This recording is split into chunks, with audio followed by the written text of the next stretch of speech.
Today, we talk about Bikini Bloodbath. In this movie, a chef escapes from a restaurant and goes on a murderous rampage. A bunch of horny teenagers decide to have a girls-only party and a boy-only party and celebrate the last day of high school. But eventually, most of them die. Some of them die. One or two of them. 4 people die total. So let's just get into it. Fuck you for making this movie. And fuck you for making 2 sequels to it. I wanted to watch this movie so bad. This movie wasn't good at all. I'm going to assume that they wanted to make a bad horror movie. I'm going to assume that they were trying to poke fun at everything, the genre. It's a very homophobic movie. It's a homoerotic movie. I guess they succeeded in parodying a funny movie because this wasn't funny at all. They failed at all of the deaths were like the exact same cut that they bought from the store and just stuck on a neck. Everyone who used a knife used the same like knife that you can buy at a gag store that goes into the handle. Every prop was just like disgusting looking, just like go buy it at your party shop. The script was definitely written by 13 to 15-year-old boys. It was unbelievable how cheesy and how bad everything was in this movie. Yeah, boner jokes. It's like, oh, it'd be funny if guys touched each other guys' asses. And dicks. The first time we encounter those guys, the one guy grabs the other guy's dick. I'm going to throw this out there.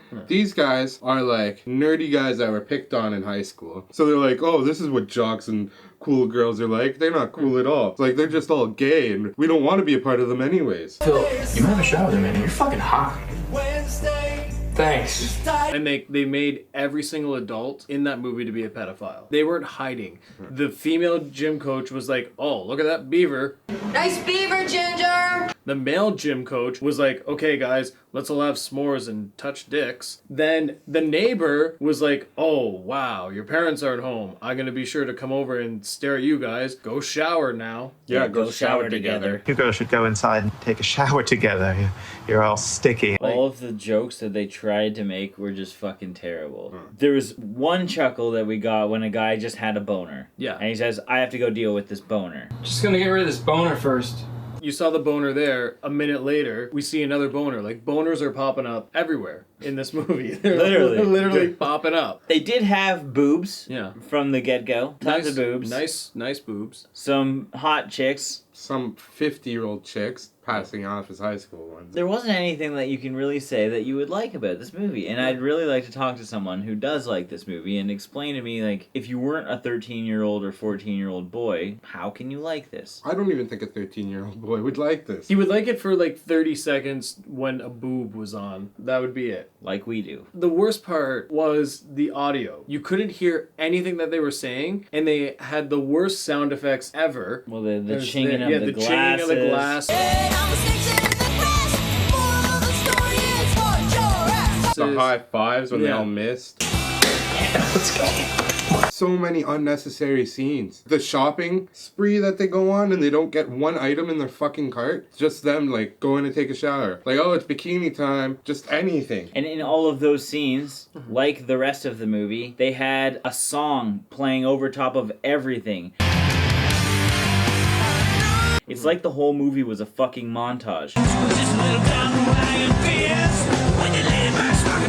You couldn't hear anything when they were talking. That's why you're playing it now, right?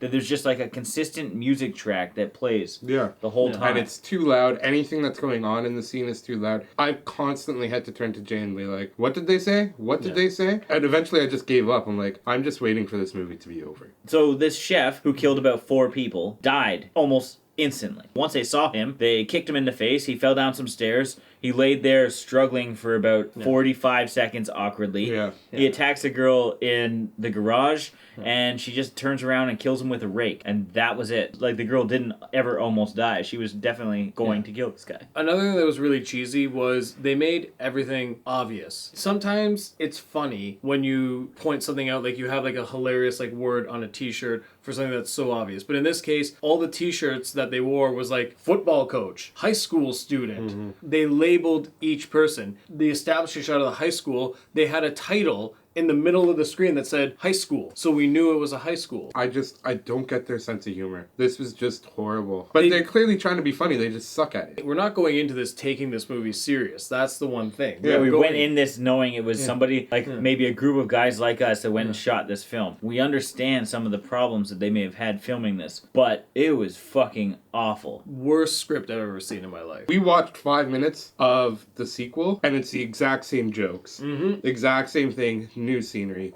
It's just a waste of money to make 3 of them. The first one I might forgive. 2 others after that, fuck that. And I'm going to say this is what the rating is. It is definitely a 0. It is as of a failure as the quarterback throwing that football when the girls walked out of the shower scene. What's up, ladies? If this movie had to wear a t-shirt, it would say fail on it. Watch the trailer, use your imagination to create a movie, and it will be a million times better than this piece of shit. Fuck this, we're out.